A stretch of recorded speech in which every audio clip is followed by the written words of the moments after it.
Please be advised, if you use the chat, your name will appear in the recording. So if you wish to remain anonymous, don't enter anything in the chat. Okay. So without further ado, I hand things over to Gail, who will introduce Stephen Lee, tonight's speaker. Well, this is to me it's going to be a great talk because it's a new area that I didn't know much about. In the springtime, I took a workshop on, it was about seed collection, seed propagation of native plants. And one of the talks was on the Plant Materials Center that I think was in California. And I thought, wow, we have one right here in Washington. And so I connected with Stephen Lee, and he told me a lot about what they are doing there. And what I thought was really great was he is interested in some exploration of getting native plants along like the roadways, which I don't know if you remember, our first talk we had in October was the Department of Transportation also wanting to do this. So it's kind of, to me, great synergy between the two groups that, you know, there might be some opportunities to move that along. And we were planning for the strategic planning, whatever. That was one of the items that came up, is that why couldn't our roadways have native plants along them? So we're going to listen to see what his Stephen's ideas are along that line. He'll have that at the end, I think, of his talk. But do ask him questions if you have anything. And you can write your questions in the chat. And I will, when he's done with his talk, then I will let him know what questions have come through. So be thinking of those as you go. All right. So Stephen, welcome. And I really appreciate you coming tonight. And well, thank you very much, Gail. I really appreciate it. And I look forward, I appreciate the invitation. And yeah, so I'm going to turn my video off and I'll share my screen here. Let's see. I hope everyone can see my screen. Yeah, so good evening, everyone. And again, I want to thank you for the invitation to share with you an overview of the Plant Materials Program, and which is a general statement about there's 25 of us across the country, and in particular about the Washington PMC, Washington Plant Materials Center, and what we are doing in various aspects. And particularly, I kind of focused on the Palouse Prairie stuff, and we will talk a little bit about my grand vision for that as well. A little bit about myself is I did my graduate work at Penn State in plant pathology and environmental microbiology. I studied disease dynamics in apple orchards. A little far cry from conservation, but not much. After that, I spent 8 years at the USDA-ARS, which is an agricultural research service in Parlier, California, which is south of Fresno. And I was first a postdoc there, studying the disease dynamics of Pierce's disease in grapes. And then I moved into a plant physiologist position, working with Prunus and Grape breeding, developing varieties of high quality fruit, disease resistance, table grapes, raisin grapes, almonds, as well as apricots. And over that time, really over 20 years, I've had a diverse background. I've been a small diversified farmer, organic farmer. I've overseen wetland and riparian restoration projects. And now I've moved here to Pullman about a year ago, or about 2 years ago, I should say. And first was the agronomist, which is kind of the study leader, second in charge. And then I've moved up to manager. Just actually, it'll be a year on Friday. when the predecessor, the manager before me, got promoted and moved to Greensboro, North Carolina as a regional plant materials specialist. As a manager, my job is to oversee the day-to-day operations of the PMC, the Plant Materials Center. I'll call it PMC. And that includes from the budgets, the procurement, the maintenance of equipment and the infrastructure. It also includes the leadership and coordination of our long-range planning and research development of our projects, as well as cooperative research projects with other agencies. We work with all USDA agencies as well as state and other federal people, and then partners, university partners, and private partners as well.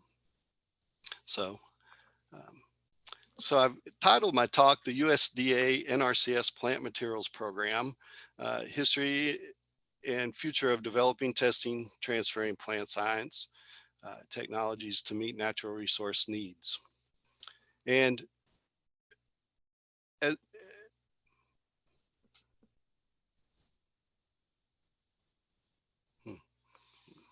locked up.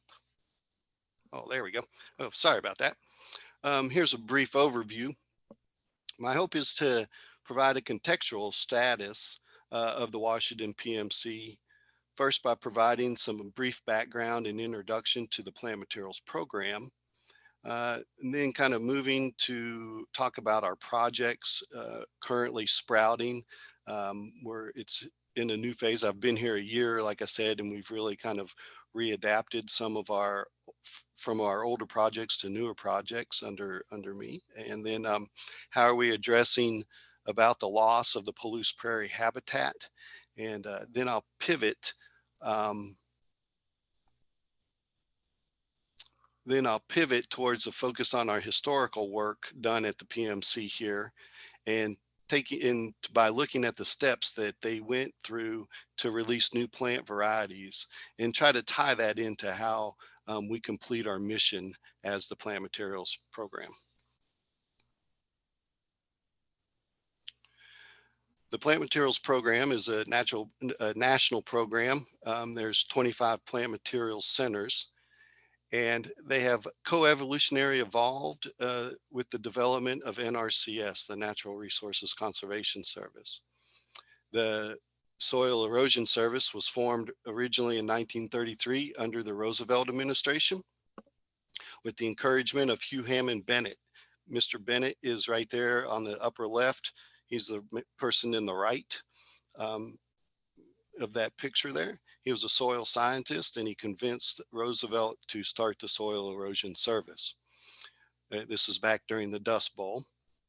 And in 1935, the activities of the Soil Erosion Service moved from the soil conservation, well, they moved over from the interior to the USDA, and they became the Soil Conservation Service. And then the Soil Conservation Service name changed in 1994, excuse me, into the Natural Resources Conservation Service, because now we also include water and air in our mission, the NRCS's mission. From the onset, identifying plants that were useful in soil and water conservation projects were of the utmost importance to help landowners put conservation back in the ground. And so plant materials centers started as plant production nurseries in 1935. So they kind of co-evolved with the Soil Erosion Service. And this is before, so they were plant production nurseries, and this is really before the commercial nursery industry had started across the nation.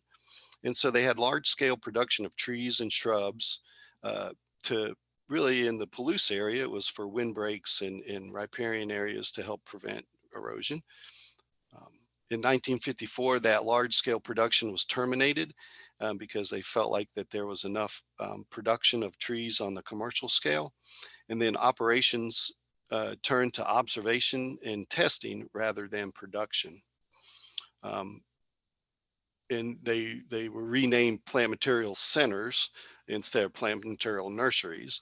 And collectively, they were called the Plant Materials Program.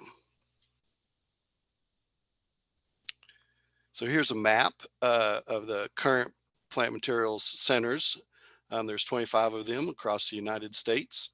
And you can kind of see the regions that their service areas or regions that they service or provide information to. And they're really based on climate and vegetation conservation practices within those areas.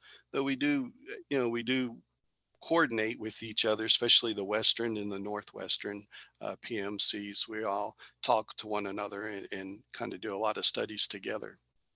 Our mission, the Plant Materials Program mission, is to assemble and evaluate plant species and vegetative solutions to meet customer and natural resource needs.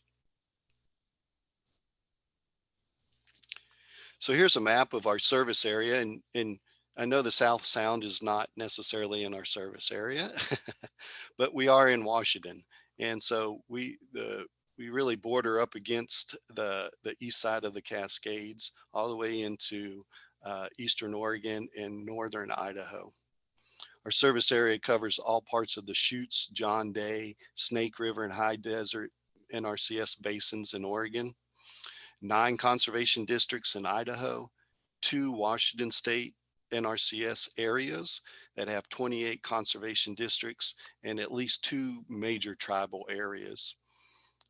Most of our service area consists of a MLRA, which land resource areas, and is number B, or letter B, sorry. And that's the Northwest Wheat region, and includes the Columbia River Basin and plateaus, the Palouse and Nez Perce prairies, as well as the Central Rocky and Blue Mountain foothills. Multiple land resource areas in our service area also include the eastern slopes of the Cascades, which are Area A for Northwestern forest, forage, and specialty crops.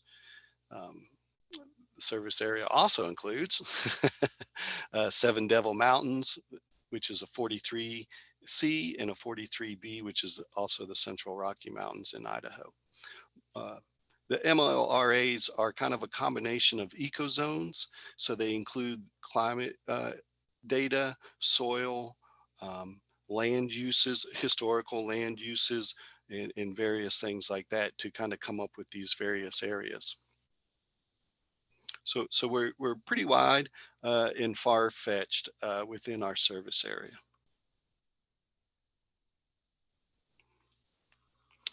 I like to talk about how we complete our mission, because I think it's a very important aspect of what we do.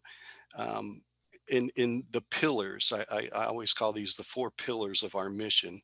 In the top left-hand corner, it's what I kind of demonstrate that we assemble and test and release new plants for conservation purposes.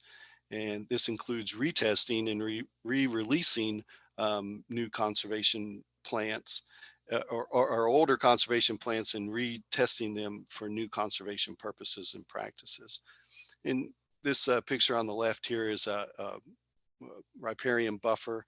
And what we've done is put the ground cloth down for a few years, rip it up, and then we'll reseed it with different grass species to help eliminate the weeds and kind of give the riparian, in this case, riparian hardwood species, a little bit of a jump. The second kind of pillar that I consider in our ways to fulfill our mission is we also determine techniques for successful use and management of conservation plants.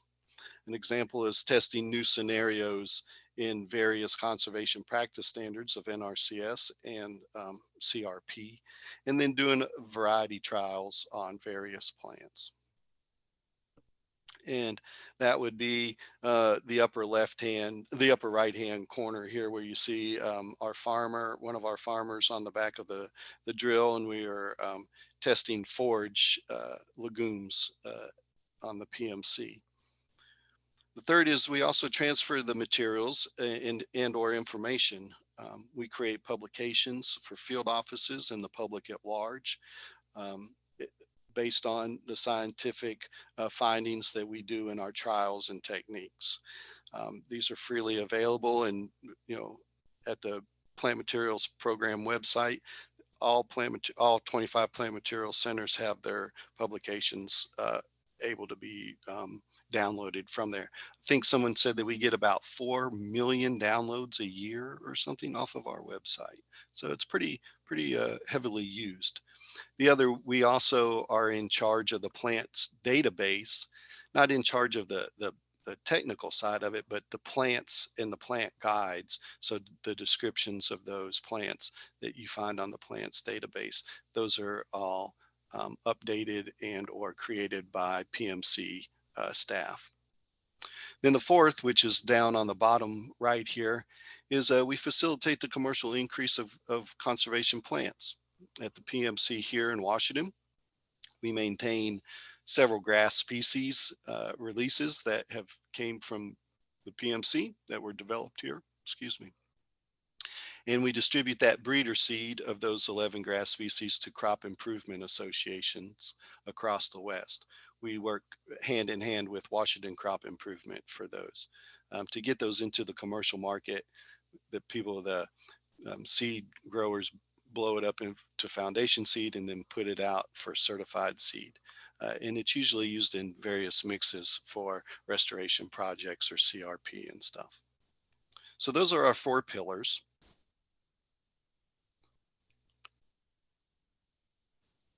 And now I'm going to switch to give you a little bit of a background about the Washington PMC. This is an old photo, aerial photo of our original area that we had. I'm going to see if this works. Get my laser pointer here.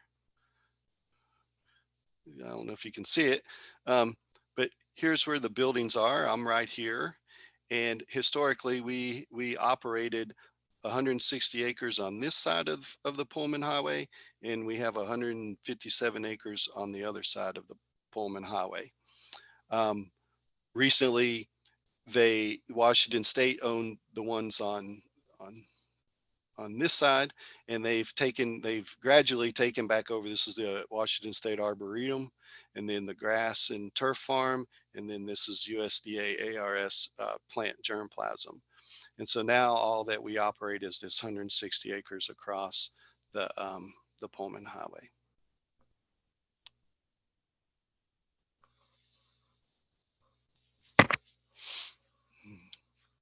As I said, we have 160 acres. We have 3 acres with buildings and facilities on one side of the highway, and we have to drive our tractors and everything over on the other side.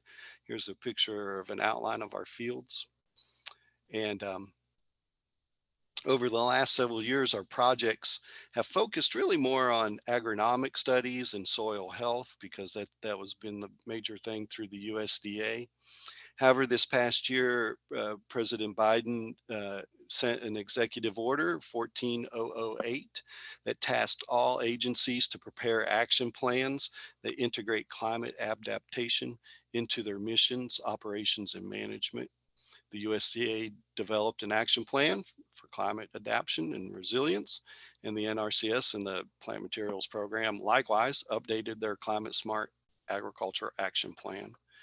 That plan has 5 goals.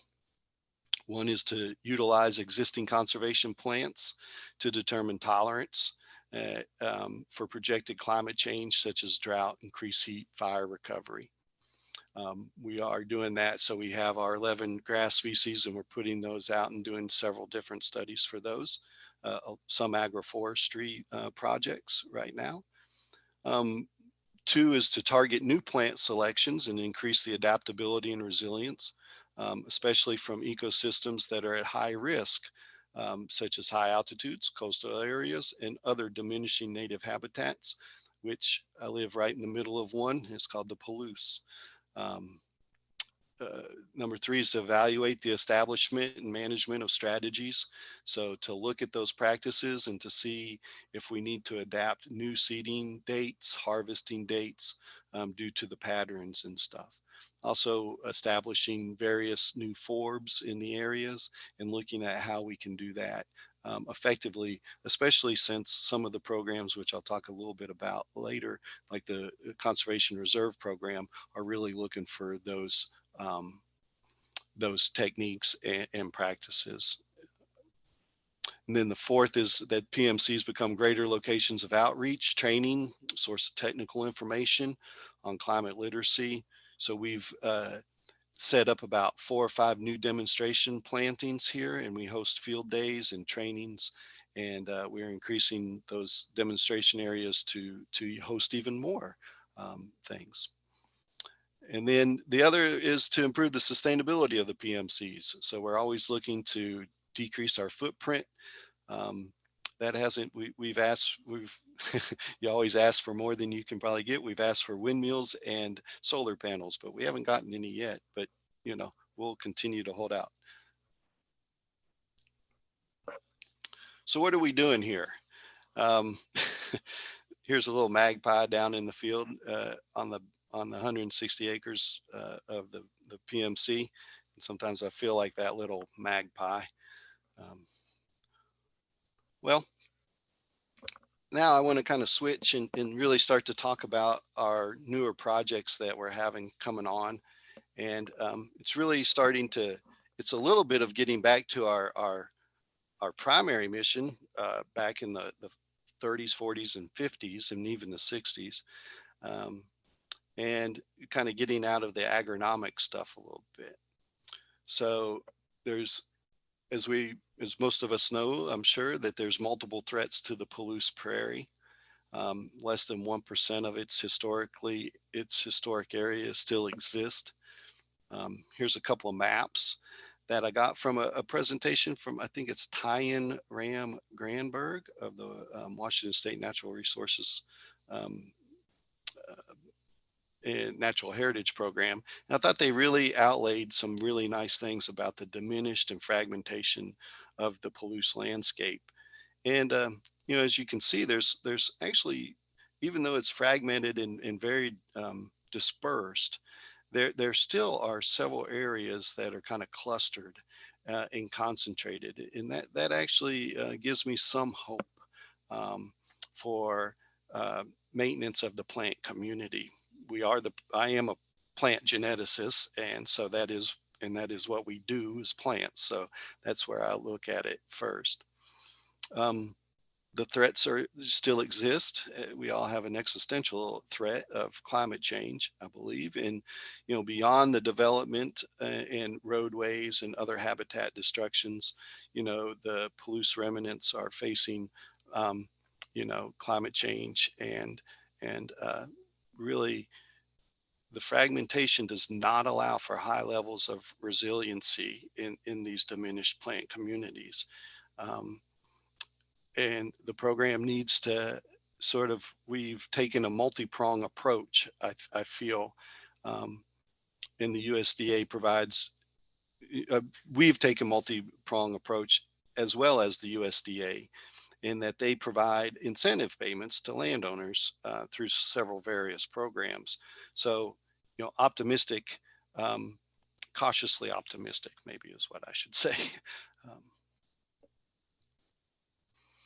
And so I thought this is an interesting program, and I think it's an appropriate place to put it here, is that the Farm Service Agency, I'm with NRCS, I'm not with Farm Service Agency, but they have a program that is part of their Conservation Reserve Program, or CRP, that's specific to the Washington Palouse Prairie acre. It's called SAFE Initiative, and it's really geared or advertised as a wildlife enhancement, which I think is very interesting in a way. One, I think it's easily sellable to the people who are operating the lands and participants. But, you know, there's also this very interesting thing that, you know, if you enhance the wildlife, you can also enhance the plant community. The CRP is actually administered by the Farm Service Agency. However, NRCS provides technical land determinations, conservation planning, and practice implementation of those CRPs. So when someone wants to go into CRP, they come to the FSA, but the FSA sends them to the NRCS field offices to help them with that. And so this SAFE program is available in Asotin, Columbia, Garfield, and Whitman counties, as you can see here is illustrated on this map, which kind of really sets the core area, as in the other map, the previous map, for the Palouse area. And this SAFE program, as with other USDA conservation programs, has financial benefits to participants. However, it also has obligations and regulations that they must follow in order to get their incentive. And so, with the CRP, it's a 10 to 15 year annual rental payment. So they take it out of production. The area is not for harvest. It's usually it's conservation reserve program. The payments it can be up to 50% of cost sharing for various practice establishments. We'll go over the practices here in a second. They can be continuously signing up for those certain practices, and receive 20% on these incentive payments over time. However, the participants must meet minimum coverage with plantings. For example, to be re-enrolled, you have to have a minimum of 60% coverage. And that coverage has to have a combination of forbs, shrubs, and perennial grasses. No more than 25% can be of a crested or Siberian wheatgrass, which is good because it kind of puts things more into a native setting. You have to have 5 total species, 3 perennial grasses, 1 forb. There's a combination of various different things. The possibility of programs like this SAFE is the SAFE initiative is just one prong on this multi-prong approach. You provide land owners or people who are renting it, because they can even be renters of the land, and participants in the program, and then they get to thinking about how they can increase habitat, and that's a very nice thing. So here I was talking about these practices in NRCS lingo. We have all these numbers, and FSA does too. But NRCS has, excuse me, let me take a drink of water real quick. Thank you. So we have these corresponding practices that functionally overlap with CRP. And as you can see on the left here is the CRP practices. So it's like permanent native grasses, permanent wildlife habitat, wildlife food plot, rare and declining habitat. All those are basically plantings of native grasses.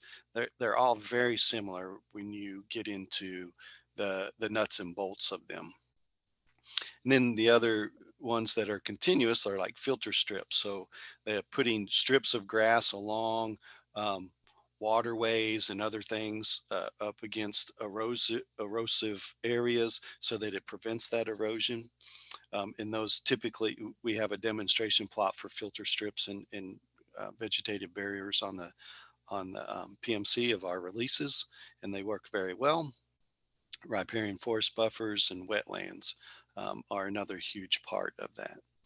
On the right, you can see the corresponding NRCS practices, and the implementation of these practices are almost identical. So, that's one reason why we provide the technical support. But we can also look at these various practices at the PMC. We can look at them because the implementation and the description on how to implement them are ambiguous at best, and sometimes we have to hammer out scientific-based practices and kind of sure up the gaps, what I call the knowledge gaps in many of these.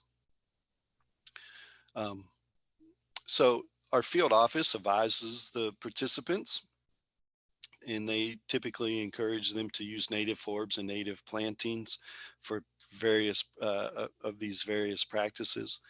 And the great thing about it is that all these practices have co-benefits. They provide pollinator habitat, they provide wildlife habitat, they improve the plant community diversity across the landscape. So they're all doing these multiple benefits that really, when you look at it, they have a really nice mitigation of some climate change their climate mitigation practices.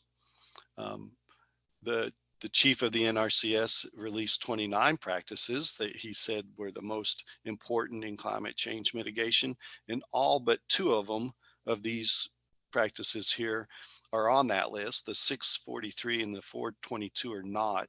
However, the people do other practices that are basically identical to those.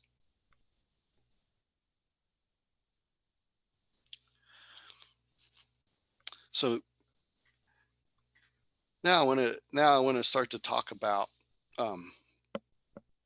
how the Plant Materials Center is going to support and increase the resilience of the Palouse and native plant community and its habitat.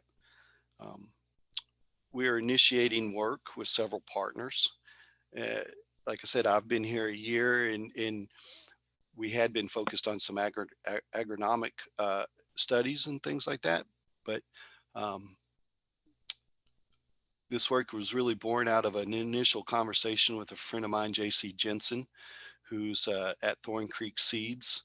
And JC and her husband Wayne approached me, and we were talking about their concern about the supply of native forb seeds as a limiting factor in continuing of restoration and enhancement projects. And they also see that there's a lot of knowledge gaps in the establishment and the longevity of these native forbs plantings. So they engaged us, the PMC, partly. They also engaged us partly out of JC and Wayne's friendship with a former employee, Dave Skinner, who worked here at the Washington PMC and was, really involved in native plants. He's very knowledgeable. He passed away after he retired several years ago. And so we've had a big vacuum in that, not only here in our local area, but just in general. And so further, their concerns had been echoed by Brenda Earhart from the Latah County Soil and Water Conservation District, and Pamela Pavick, who used to be a study lead here at the PMC, but now works in Idaho NRCS. And so based on those conversations and some letters back and forth, we identified several needs and priorities in which the PMC can help. So you can see the list here. I don't think I need to necessarily read it, but really my hope is to identify the availability of the appropriate native seeds, carry out new collections as needed, develop and evaluate establishment protocols. And so establishment protocols are how would you start, some restoration projects, getting the seed in the ground or the plants. For different regional climates, different soils, different areas of weed pressure. These are all major challenges that I hear about all the time. And then to be able to provide that information and develop native forb and grass mixes that are cost effective and will help provide savings in restorations and in various plantings. So we've through these partnerships, we've identified things, and we can go and look at what they're doing and then try to adapt and to expand that. And one of those ways, so we talked about collections. Concurrently, when we were having these conversations with JC, I began having conversations with our plant introduction station, the USDA-ARS Plant Introduction Station here in Pullman. The Western Plant Introduction Station is part of the USDA Gene Bank. And so the plant germplasm in introduction and testing research unit here in Pullman is also in Prosser. They hold the collections of cold season food, forage, legumes, grasses, oil seeds, vegetables, ornamentals, medicinal crops, and other wild related species. So they have this huge collection, but more importantly, they hold a proportion, or a portion of that is the native species that have been added by the Seeds of Success program, which is the Bureau of Land Management. And so the Bureau of Land Management has been going out on these collection missions, and they've been taking them and cataloging them and giving them over to the germplasm who holds them. And so they have a total of 7,000, I gotta think of that, 7,350 or so new accessions that were added in the last 4 or 5 years. And so as these seeds are being collected, the germplasm also is charged with looking at those and evaluating those. So an emerging issue is the need not only to conserve and use these crop wild relatives, especially in the face of climate change, but is also really to conduct the characterizations and evaluations of those germplasm collections. And that's sort of where we come in. We're friends with the people next door, and we like to be good neighbors, and as well as my background in plant genetics allow us to do that. And so we're taking the acquired crop wild relatives, that's what they call them, the CWRs, and the cool season grasses and some native legumes, and then that were gathered by ARS, that's been held by ARS and gathered by the Seeds of Success. And so we're going to look at some major knowledge gaps in these accessions. For example, there's lack of procedures for the germination and viability testing of these accessions. You know, a lot of these, you know, as you know, natives have interesting germination protocols. And so we'll be looking at that and seeing which ones can germinate under low water or, you know, high temperature in various conditions. So, you know, including, then there's also lack of procedures for efficient and effective regeneration of the accessions. And what do I mean by that? I mean by, you know, putting them out in the field, regenerating the seeds, harvesting, and then putting them back into the germplasm. And so every so often, you know, as the seeds viability goes down, natives tend to, native grasses a lot of times don't hold very well. And so you have to regenerate them quite often. We've already started some of that with our native grasses germplasm, and we've found that since the last time, some of them haven't been regenerated since the, you know, 80s and late 80s and 90s, and they're very low germination, if any are germinating at all.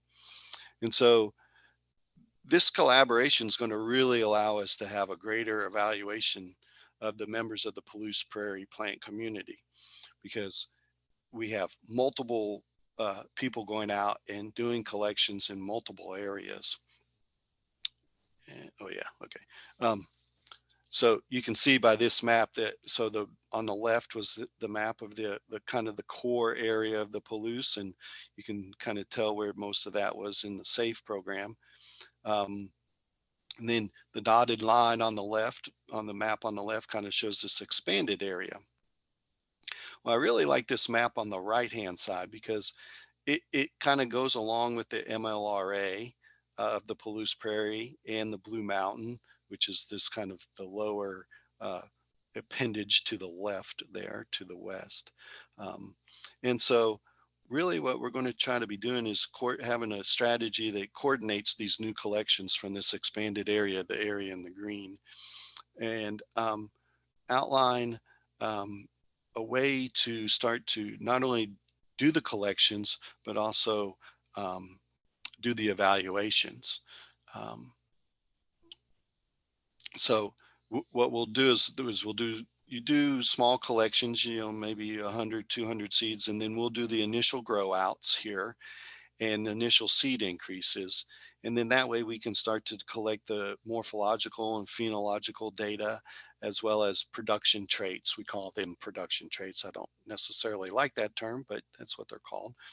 And also maybe some of the reproductive strategies that they have. Are they selfers? Are they, you know, what pollinators come in and visit? Are they self-incompatible, and different things like that. And these will be done in replicated, what we call common garden evaluations. Actually, I'll show you a picture, a historical picture of some of that later in my talk. And our goal here is really to compare these accessions, compare older accessions with new accessions, in the new accessions being from these adjacent ecozones. And really to be able to tell, the varieties in the accessions that we're currently using, are they better or worse than the ones that we're collecting? And we can also tell, we can also send them out for genotyping to tell the genotypic diversity of these populations. Is there some type of lack of gene flow? Is there genetic drift, sorts of things going on within these fragmented and dispersed populations? We'll also be conducting field trials across the region once we get these initial grow outs and kind of initial data, and we'll start to put them out into areas across this, like in the green here, and really start to examine them and their performances to really be able to look at the plasticity of these species and are they adaptable. And then, really the idea here is to conduct trials with separate species, in multiple separate species in the various areas, and then look at the ones who do the best in, let's say, near Spokane, as opposed to the ones down near Walla Walla or somewhere, Heppner or Pendleton. And then if the ones that do better near Pendleton, we can put those into a seed mix, and they're probably different than the ones that are up in Spokane, and we can make sort of area specific mixes.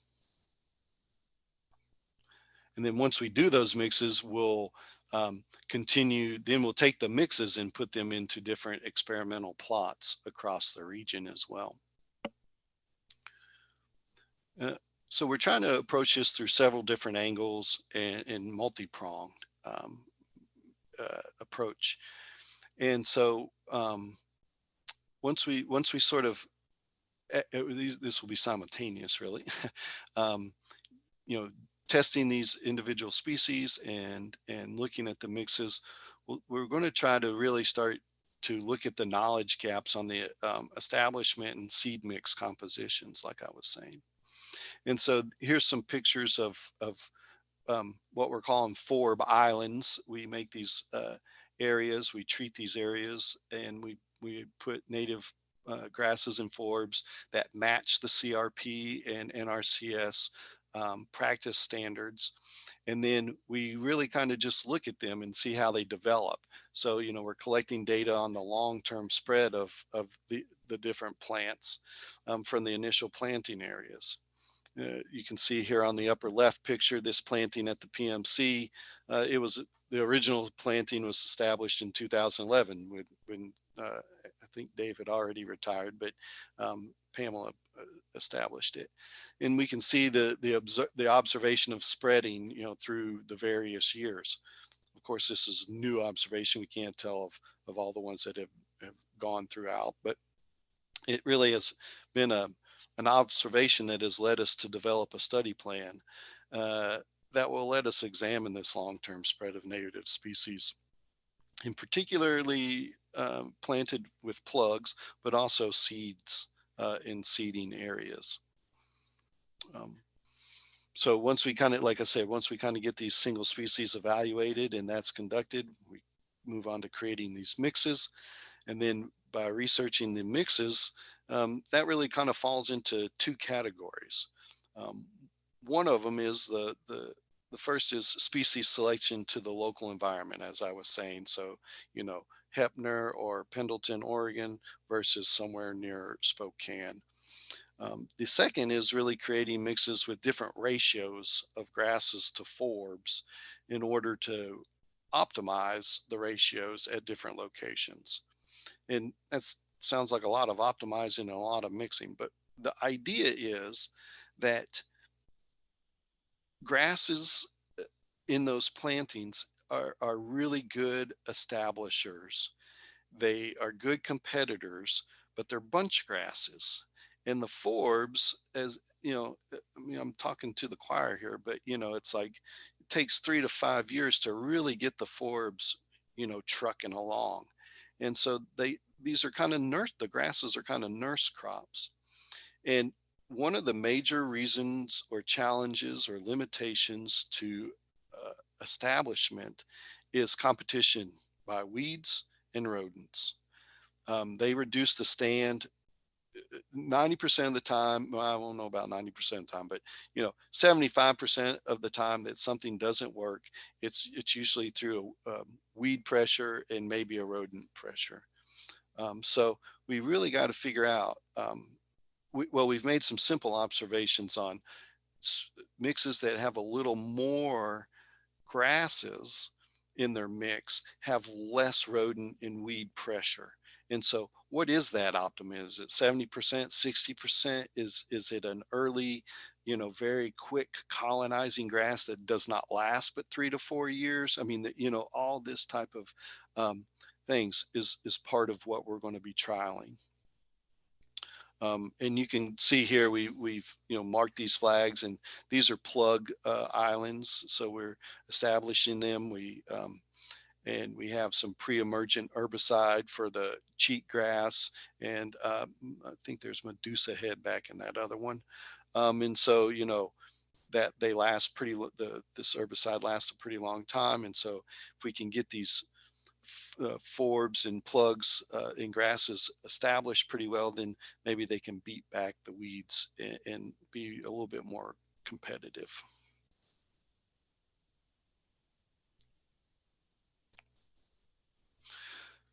So earlier I was talking about the plant materials program, and plant materials centers have really 4 pillars that help us complete our mission, or that, you know, help us fulfill our mission. And one of those pillars is the transfer of our scientific based information to various partners. And so we can achieve this in various ways, and we have been. For instance, we create tech notes or technical documents that provide detailed science-based guidance on species, mixes, and rates. But we're continually revamping those and retesting a lot of that stuff, and mainly because of the changing, you know, aspects of our climate. Here you can see on the left, there's a Forbes seedling identification guide that Pamela did several years ago. And then on the bottom left is a snapshot of our website. If you go to our website, and that's the home page there on the left hand side in the gray area, it has publications and other things that we're doing. And you can go there and download those publications for free. We also provide trainings on equipment usage and techniques, such as here. This is a training that we were having for some NRCS and seed growers about calibration of, there's a range drill, Truax range drill there on the bottom right. And then we're cleaning the actually native forb seeds with a rubbing board in the middle. And then another tech note about pollinators for the inland Northwest on the top right there. You know, one of the other things we can also do is provide some technical assistance. In particular, we've been asked about for native seed growers, especially new native seed growers, to provide them with workshops and trainings on cleaning and storing seeds to help maintain those qualities. The Plant Materials Centers also increase seed lots from the initial grow outs and collections. And we kind of maintain this, what I call breeder seed quantities, which is usually 1 to 15, could be more, but usually 1 to 15 pounds, depending on the species. And then we can give those over to the commercial market to allow them to, you know, to make it a little bit more financially lucrative for them. And then, yeah, was talking about, you know, we originally were talking about a little bit of my ultimate vision and how I see. And, you know, I drive around all the time here in Pullman, and I see these eyebrows and places on the side of the road across the region. And I just think, it's like there's such an opportunity for us to, not allow the roads and development to necessarily take over.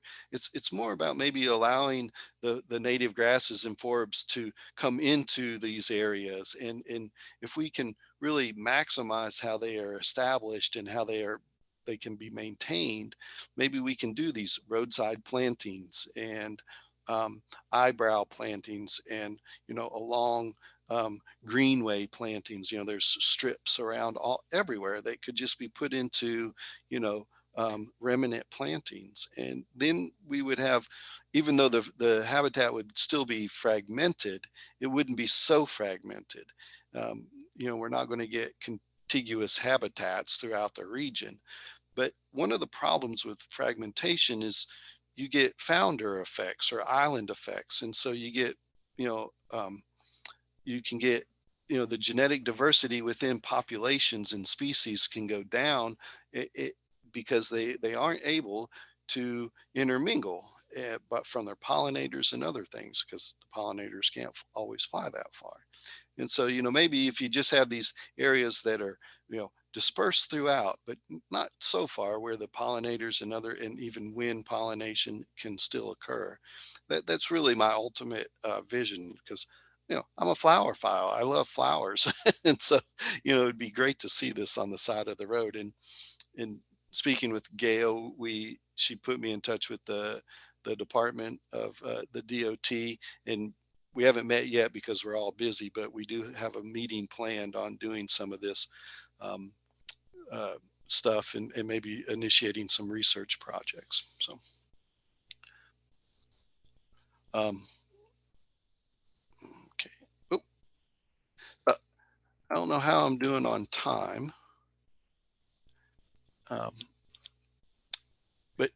I still have several slides. And so here's an older picture. And now I want to kind of take a little bit of walk down memory lane and show you how the PMC has conducted business, quote unquote, in the previously conducted business, and how we are trying to continue that, especially with the conservation and of the Palouse Prairie's plant communities. This is a picture of the PMC in 1946 from across the way. The house on the far left is no longer there. The building's where the flagpole is. So that's where I'm at. And back there, you can see the little square patches, and those are the common garden plots for initial grass grow outs. So we maintain 11 grass species. Not all of them are native. Several of them are, but not all. And so over the next 3 slides, I'm just going to kind of briefly go through our grasses and releases that we maintain the breeder seed for. So here on the left, we have Cambar and Sherman. They're Sandberg bluegrass complex. There's 45 species in that complex that include Canby's bluegrass and big bluegrass. And we maintain the Cambar and Sherman. Most of the releases, historic releases that did come from the Washington PMC, have an AR at the end of their name. Not all of the newer ones do, but a lot of times if you see, you'll notice that throughout the next 3 slides. Where was I? So Cambar is open, grows in open grassy sagebrush slopes, middle elevations, 18 to 24 inches of precipitation, late spring, matures early July. It's usually part of mixtures needing some spring perennial grasses to compete with the annual weeds. So it's pretty effective at outcompeting cheatgrass. It is in high demand for our breeder seeds, in high demand, and we do distribute that a lot to the crop improvement people who grow it out for seed. Sherman's also one. It was released in 1945, and it's still one of the standards in bluegrass. The bluegrass, big bluegrass. And It can grow up nearly 3 feet tall. It's great for range reseeding and revegetation of disturbed lands. It is also in very high demand. Both of those are readily eaten by livestock and large game. So they are for wildlife habitats. On the right-hand side, we have 2 blue wild rye releases. They're germplasm releases, White Pass and Union Flat. White Pass, it's named White Pass because it was collected from over near the White Pass area, and Union Flat likewise is collected from the Palouse Hills region. And Union Flat was selected for rapid emergence and growth. And White Pass is also for rapid emergence and growth and also high biomass production.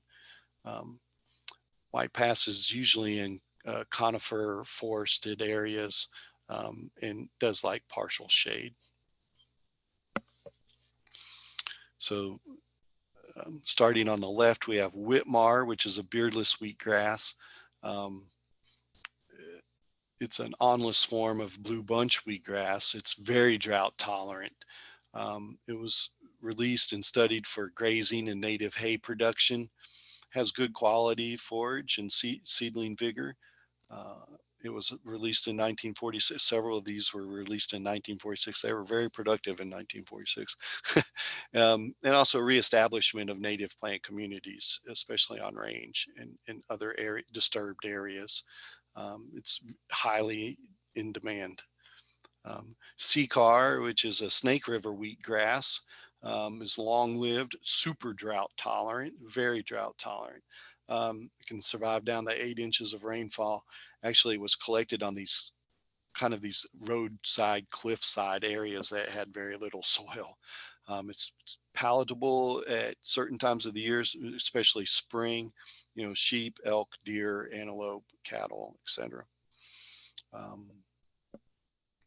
Then Bromar was released in 1946. It germinates and establishes quickly, making it really good for revegetation for livestock and big game, especially in the foothills and mountains areas. So, a little bit more north towards Idaho and that, or even south in the Blue Mountains. It's very palatable, good spring forage, tolerance to shade and fire.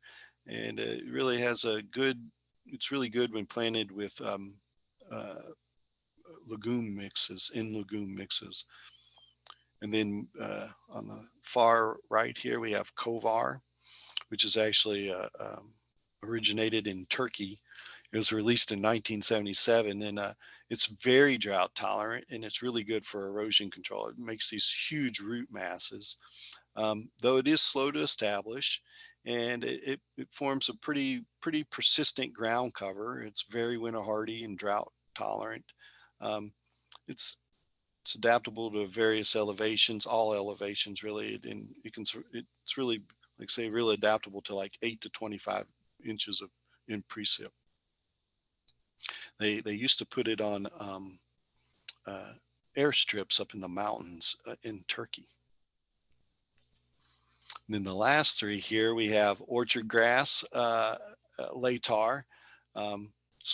Latar is highly palatable. It's named Latar because it produced seed heads late. It was a late maturing variety, which allowed it to be foraged and utilized for hay and stuff longer in the year.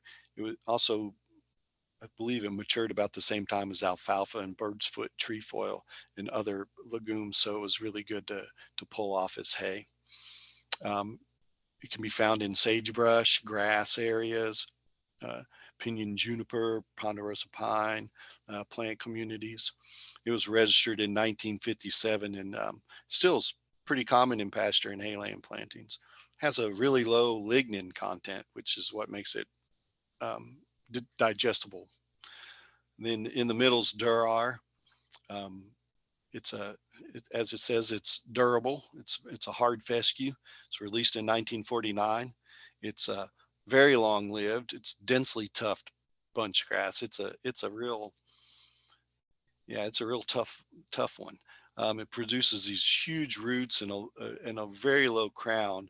And so it's really good for erosion control. And then the far right, we have Alcar. Alcar is named because it's very tolerant to alkaline conditions in semi-arid regions. It also originated from Turkey and Asia Minor and Russia area. So it's a tall wheatgrass. They use it for hay in those soils that otherwise wouldn't, be as productive with other wheat grasses and other grasses due to the alkaline conditions. So yeah, it can do well in saline and sodic soils.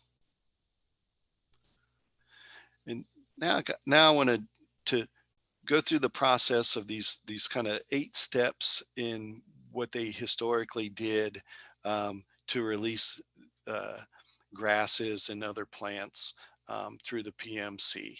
And so there's, like I said, there's these 8 steps making up these, and I'll kind of go through these on the next 7 or 8 slides.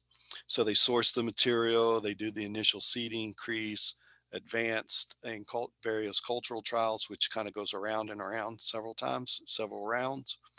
Then they'll start to do these secondary testings and field evaluations. So they take them off center a lot of times and looking at them across the region. They do final testings on field conditions. And what that means is they instead of doing plot sizes, they go big, field sizes, 10, 15 acres, 20 acres. And then they take those on and do more field plantings at various locations on the larger size, and in particular operations for particular practices.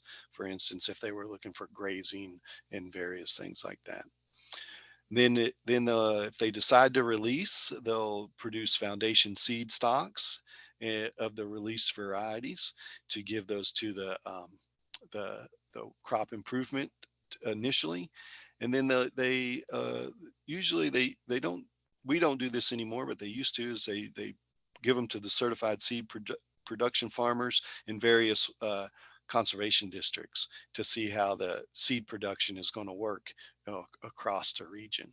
So the last one, they're really just looking at how that seed is being produced, what's the quality, the yield, and that sort of stuff. So here's a representation of collecting and assembling germplasm. So I'm going to use Sherman, as we talked about. It's done in 1946. It was originally, I hope you can see all the dots across the map there. That's where all the accessions that were collected. And then they tested those, and the ones that did the best were under the red circle, which is Sherman or Morrow County. So they looked at the superior materials of native vegetation, and they determined that Sherman was the best of the bunch. And so now that they have kind of, I forgot to say, it was collected in 1932, and it took till 1946 to release it. So they did quite extensive testing on these plants. So then you have the initial testing, and that starts the evaluation process, and detailed records are kept on the characteristics such as seeding vigor, vegetative quality, ground cover value, resistance to biotic and abiotic stressors, yield, in this case was forage and seed yield, as our example with Sherman. They initially screened 60 other big bluegrass selections, and it was isolated after several generations. They allow it to go mass selection, which means they kind of let it go open pollinated. So they're not really doing single parent selection, which helps increase the diversity, and you do several rounds of that. You can see the common plot garden here on the bottom right. You can see this is an intermediate wheatgrass sign, but they kind of put the signs in and make sure that they can track every accession. And the top right I thought was an interesting, it's in our archives. We have archives of all the papers back from 1935. And so I was looking through it. And here's a correspondence um, from Hoffenreicher, who was asking to about the process in which they did some of the work on Sherman here. And so you can kind of see where they took, pretty detailed accounts, and I still have those records in our archives. I looked those up. It's kind of interesting. So then secondary testing is conducted on outlying locations where the climate and soil conditions different from those here in Pullman. And so those secondary testings, they can last several cycles, and they typically do last several cycles, not only at that one location, but then also other locations across the area. And they're always looking again for the various uses, seed production, and further cultural traits, because things may change in different environments. So they're always trying to note that. Here's a picture down. It's a big bluegrass planting 5 miles west of Waitsburg, Washington. Set out in rows, single row plantings, and observing it.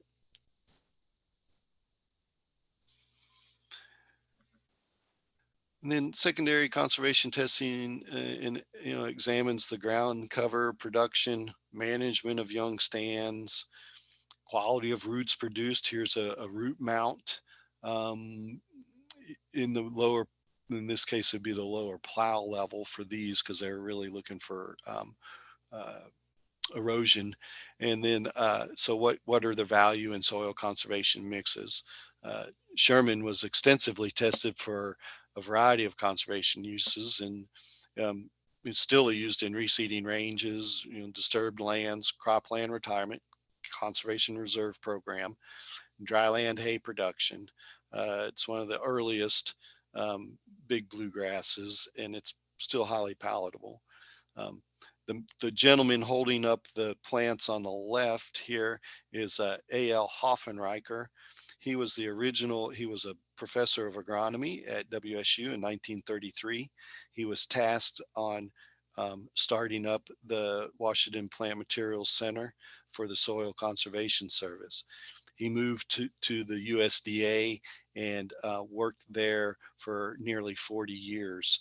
He initiated this PMC, and then he moved to Portland as a regional plant materials specialist. The gentleman that is standing basically right in the middle next to the plant that's being raised up, his arms are crossed, that's John Schwindeman. He started working here in 1935, and he retired in like the late 60s. He had a 40-year career or something. And he was known as Mr. Grass. He developed probably 85% of all of our releases over his tenure.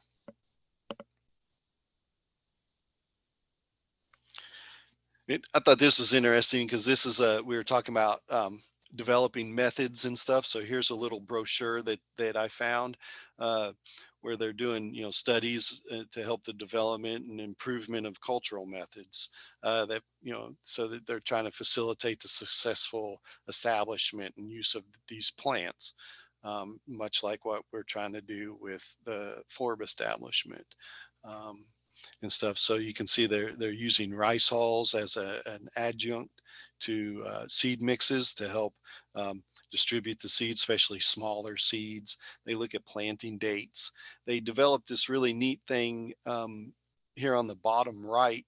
It's little walls in their planter so that they could plant multiple species in various rows. So they were doing alternative row plantings, and they developed that here at the Pullman PMC. Quite interesting. And then it goes, the seed production and seed and production trials. Look how the management of these practices, spacing, fertilization, irrigation, what kind of weed control do you need to do, the harvest dates. So the collecting of everything that has to do with the seed processing. And then once you harvest it, what do you have to do to clean that seed? You got to, the air blowing, the threshing, and all that sort of stuff. So all that has to go into before they release it. And here's some seed. These are field plots of Sherman. Let's see, the picture on the right is the picture on the right is here at the Pullman PMC, and it's hard to see, but they do have a piece of machinery that the harvester, it's called a binder, and they were on the back of the picture, they had a note that said that they were having problem with lodging of the plants, and it was creating problems with the binder. And then there's another picture later on at another year or so where they had developed they had modified the equipment so that when it does lay over, that it doesn't affect the binder. So they modified their own equipment to help with the fact that it was binding during lodging. I thought that was pretty neat. Here's another, the left-handed one is a field production. That's here at the PMC as well. And then once they get to the point of release of a plant selection, then it's given a varietal name, certified by the State Crop Improvement Association. Additional information and instructions are released so that production of those technical documents are used through the administrative channels. The top right here is a copy of an application for the release. It's the cutout of a snippet of the release. And basically they're trying to say, hey, here's an application for our release. And it has all the data that they collected about that plant from the initial grow out and where they collected it at, all the way through all of their data is in that packet.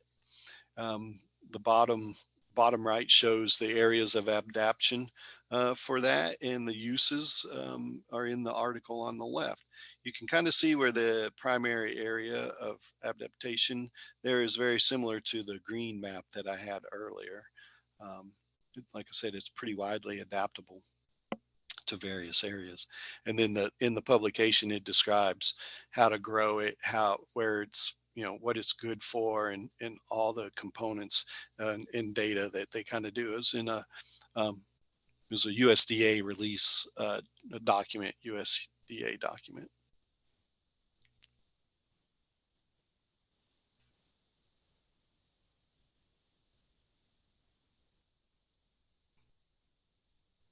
Okay. I thought it was stuck. So after they release, they start to produce the breeder seed, and that's maintained here at the PMC.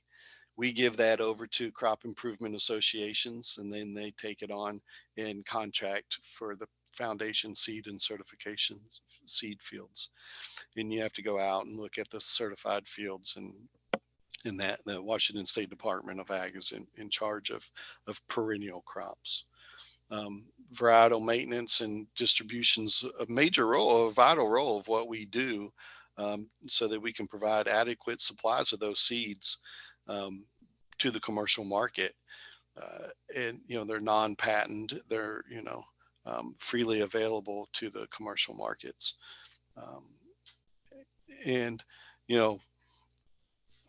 So the field on the right here,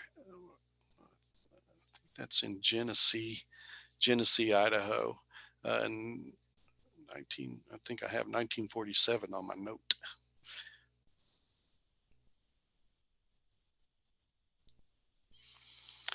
And again, one of our main activities, again, is publication, and it's kind of publicizing and promotion of our plants and also techniques, but also trying to get people, encourage people into,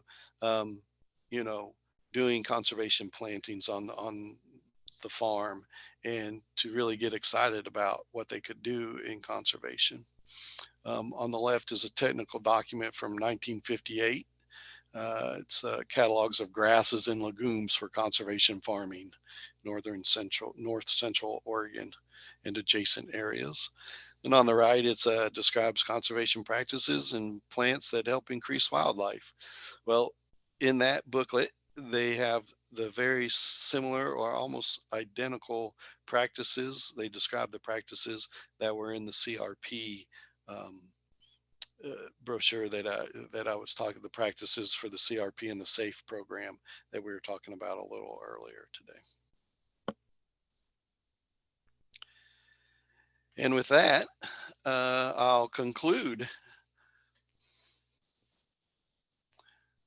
If you have any questions, I'm free to ask them. But if you ever need, feel free to contact me. And if you're interested in what we're doing, or you have questions about various things that maybe the Plant Materials Center can help you with, feel free. That's what I'm here for. And thank you. Well, thank you, Stephen. This has been great.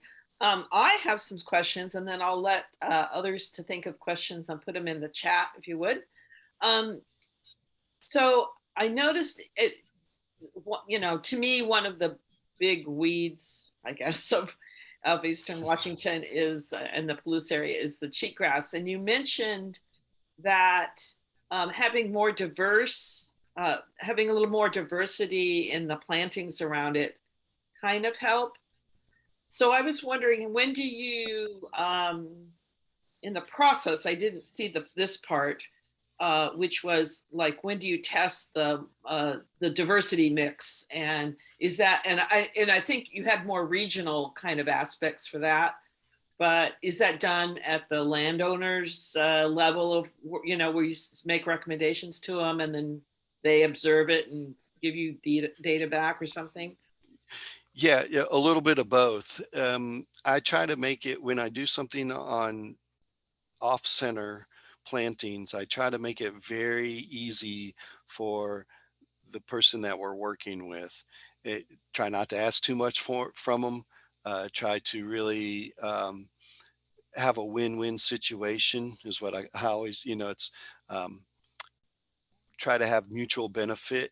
When I go to a landowner, they're not all landowners. Sometimes they're other renters, or actually a county park.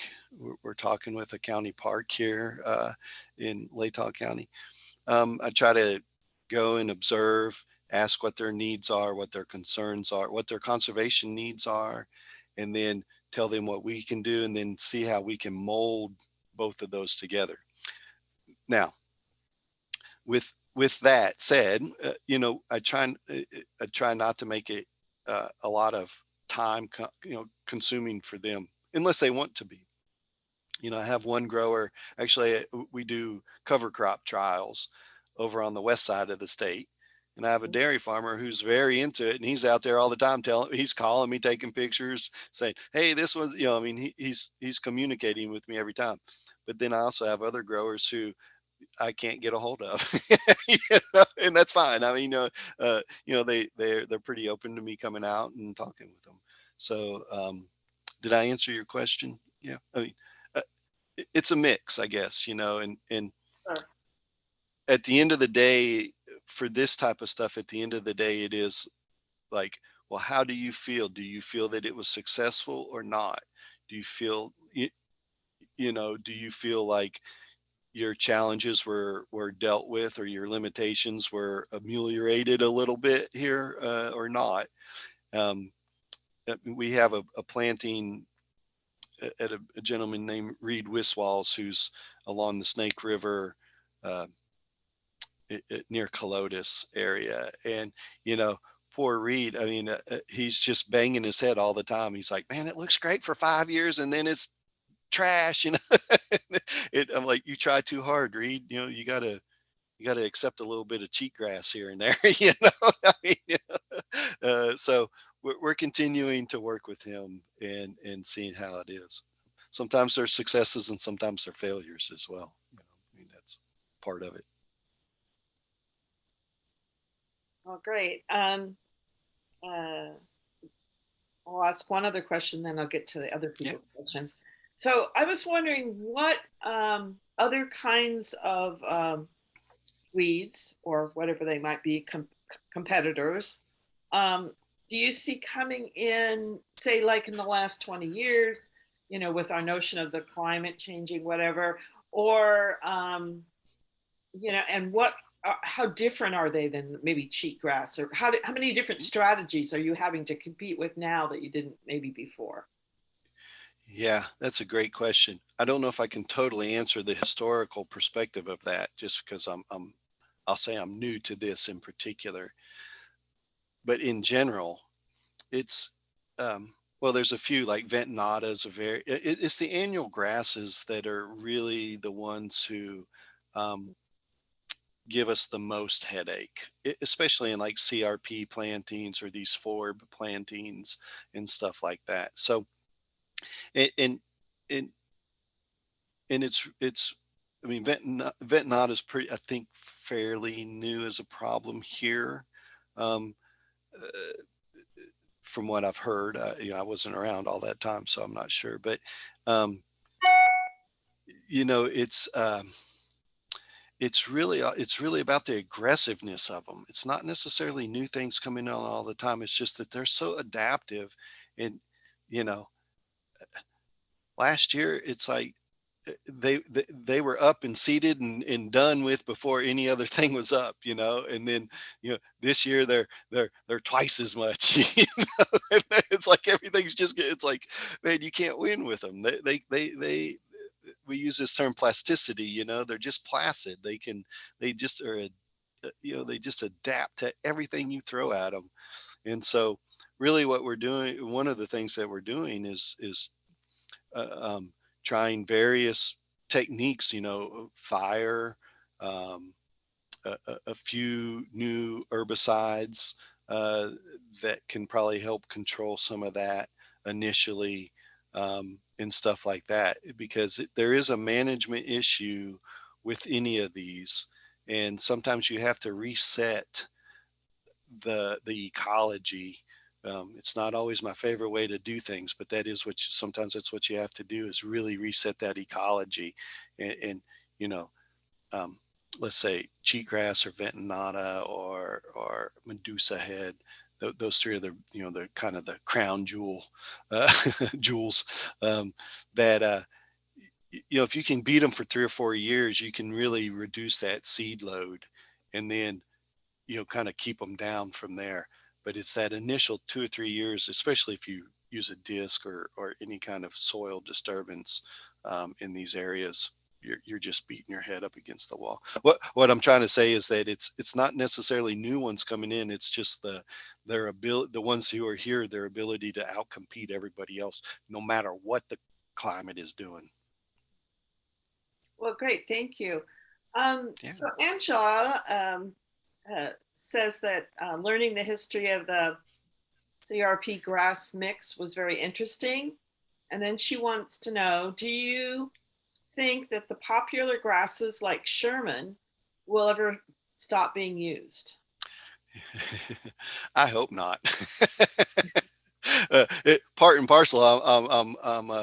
I'm partial to Sherman. It's one of my, for whatever reason, it's one of my favorite ones. And stake a licking and keep on ticking type of thing. It's been good since 1946, and it's still very popular. Though there are other ones, there are other grass releases that I wouldn't say have overtaken Sherman, but in other areas may be more popular. Um, and I don't know the names off the top of my head, but there are a few other uh, um, species or varieties that are kind of, I'd say, just more popular, especially further south and really to the east, further south and east of that. So. Yeah, and we haven't been testing for a while, but we are starting to retest some of those old accessions and reevaluating those for various other purposes. Is that so the Sherman grass kind of came from one particular area, but you use it probably throughout that whole region that you were showing, or Yeah, it's very it is adapted to that, and it's in several mixes. It is in various mixes. And So there's always this juxtaposition, I'll say, between source identified and you know, source identified and sourced. Um, it's hard to, it's not watershed or whatever, but particularly narrowing the local area when you're doing restoration. And for example, in California, I had source identified milkweed that we farmed for seed, as well as gumweed. We also did a gumweed. And they were really in these two, we called them watersheds, but they're really like, river zones. I mean, they weren't more than 30 miles away. And we grew them and then gave them to the U.S. Fish and Wildlife for those areas because that's what they wanted. They didn't want something that was non-source identified out of that zone where they were doing the restoration.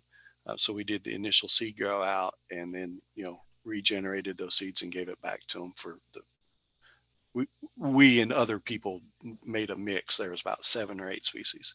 So so you juxtapose that between the idea of like, you don't want to corrupt, the plant community, to the other side where you're like, well, if it's a very fragmented area, such as the Palouse, that you're not getting gene flow. So what you're doing is you're bottlenecking the genetics. It's possible that you're bottlenecking the genetics and getting genetic drift or something else going on. And so historically, what would have happened without the fragmentation is you would have had gene flow. You'd have had the pollinators, mixing from one one plant to the next, and it continuing on, because it's a continuous habitat. And so you have this continuous flow of alleles and genes.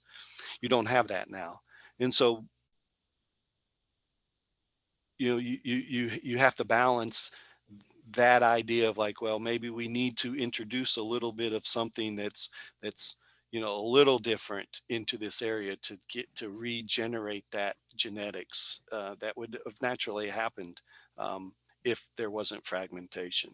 I'm not saying that you should, go and be a crazy, patent breeding or anything like that, but you open pollination, maximizing the alleles in the population to be able to distribute them, throughout. And part of what we'll do, what we have planned is when we do collections, we can look at we can do genomics and genotyping and see if the collection from, let's say Sherman, I mean, I'm just using that as a place because we identified it, Morrow County, Oregon, are those populations any different than one from Kamiok Butte?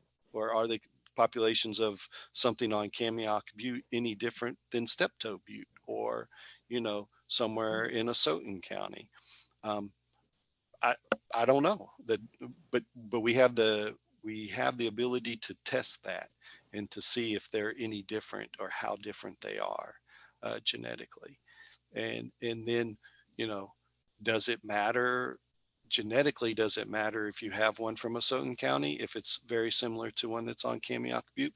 I don't know. I mean, that's not, it's all depends on what your purpose is on the planting, on what your planting purpose is. Mm-hmm. Is it isolation and protection of that genetic population, or is it, trying to build resilience and gene flow and introducing new alleles, new genes into the gene pool, as the case, or diversity. I'm sorry, I don't mean to use vernacular, but anyway, to increase the diversity of those populations. Anyway.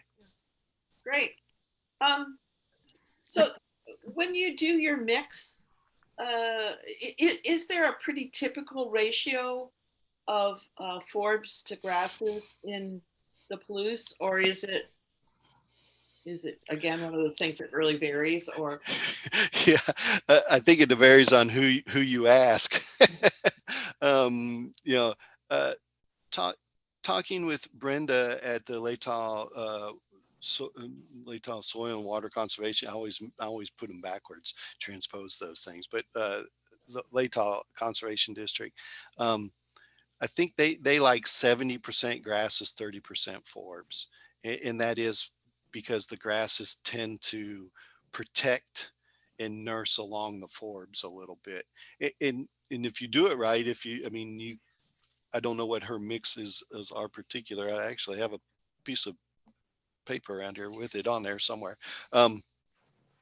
If you they could be short-lived short-lived grasses, so that after 3 to 5 years the population sort of diminishes. I mean, it's stable because it reseeds itself, but it's not like the plants are always kind of regenerating, and then the population gets dispersed because you have multiple age plants through the area.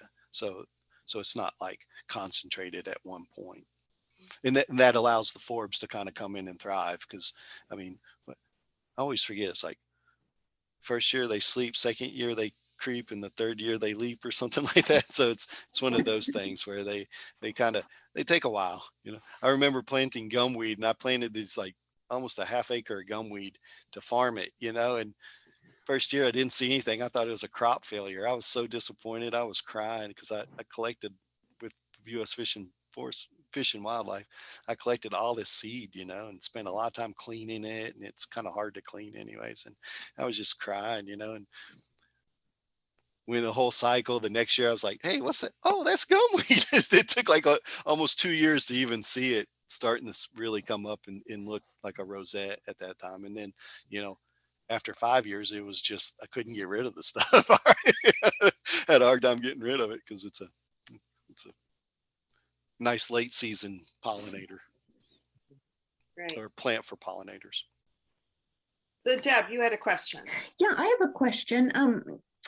Stephen, I was really interested in, and I might have gotten the name wrong because I forgot to jot it down as you were showing the slide, but it's the BLM program. It was something like Seeds of Success or something like that. That's right. Yeah, SOS, Seeds of Success. Yeah, and could you tell us a little bit more about that? And then do you grow out the seeds that they collect, and then so that you can multiply the seed and provide them in mixes, or what's your involvement in that? Yeah, so I'm personally not directly involved in the Seeds of Success, at least not yet. We're sort of, we do have the Idaho PMC does have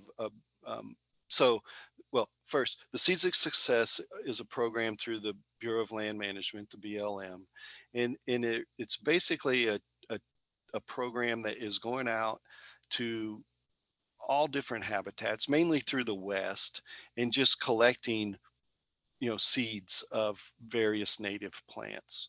Mm-hmm. And they have I'm not all versed in everything that it is, but it's a wide reaching seed collection program. And you can sign up to be a seed collector. And so they have forms that you fill out. When we go out collecting, we have these envelopes, and they have all the information, like, soil type, facing, south facing slope, blah, blah. I mean, depends on the size of the envelope, but it has about 40 different little aspects that you fill in, and they have the same thing. And then you give it to them, send it to them. And then I'm not sure if they grow them out at all, but they do submit, now they may grow some out, but they do submit those to the germplasm, which is ARS, GRIN, it's the germplasm. And so the germplasm holds those and maintains those. And they are the ones who are responsible for the grow out and maintenance. And we grow out is regenerate. We call them regeneration. It's the same thing. So the regeneration and grow out of those and maintenance of that seed. And then they're also responsible for distributing it when you request it. It's harder for private citizens, I'll say, to request stuff from the germplasm than myself, because I'm a researcher. So that's part of it, but they would give it to you if you had a legitimate reason that you wanted to do something with it. You'd have to explain it to them maybe. But anyway, and then so our involvement, so that's the Seeds of Success and how the ARS kind of fits into it. and then our involvement is that the ARS has a new person here. The boss for the germplasm is new, and she came and visited me because we were talking about the grasses and what we do with those. And so she approached me with this idea that, hey, you guys already do this kind of stuff. Can you help us, characterize these things and do the initial grow outs, and then, send some back to the germplasm, like, send some back to the germplasm, and then also use them for our own purposes. Because the other kind of aspect that the germplasm has is that they are required to distribute, and that is part of their metric of success, is who's using them and how are they being used. So that's how we fit into that. Is, we have particular conservation uses or planned uses for those species, and to look at which ones and evaluate them.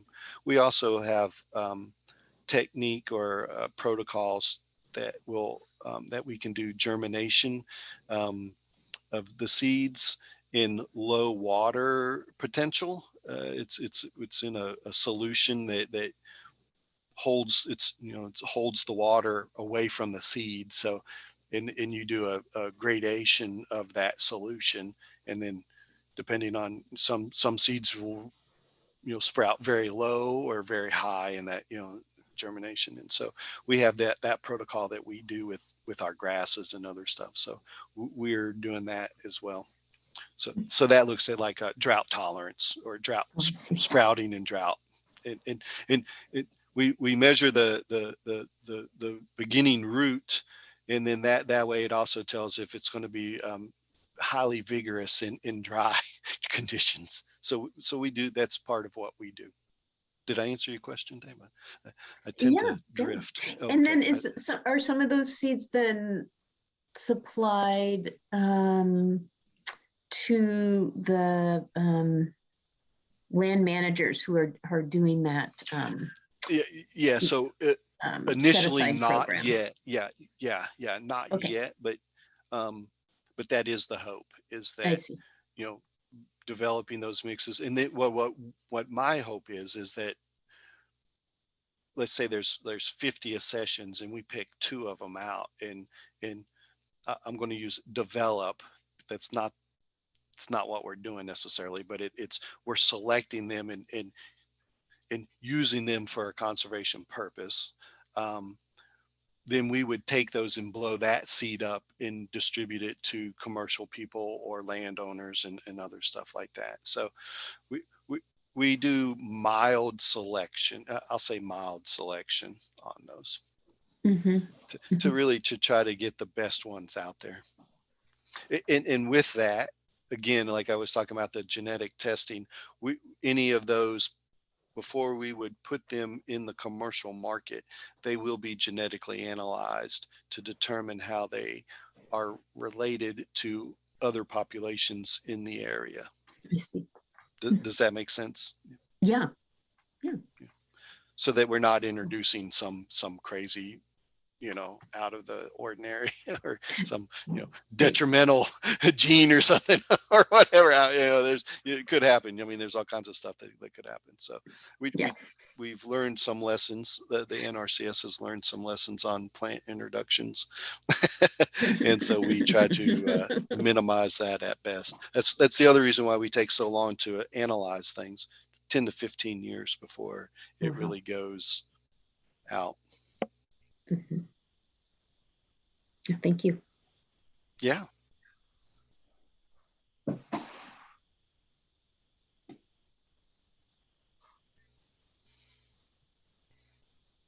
Well, Stephen, thank you so much. It's been fun to explore the Palouse with your guidance, and what issues, because I know that's an important, ecosystem that it has a lot of struggles because of this disruption and the fragmentation and all that. So it was really interesting to hear how you're working on that. Oh, thank you. So, and thank you for coming and sharing with us. And I think this has been a great opportunity, especially just as we think about summer coming.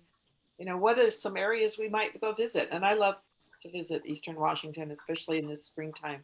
So maybe somebody will add that to their list. Yeah.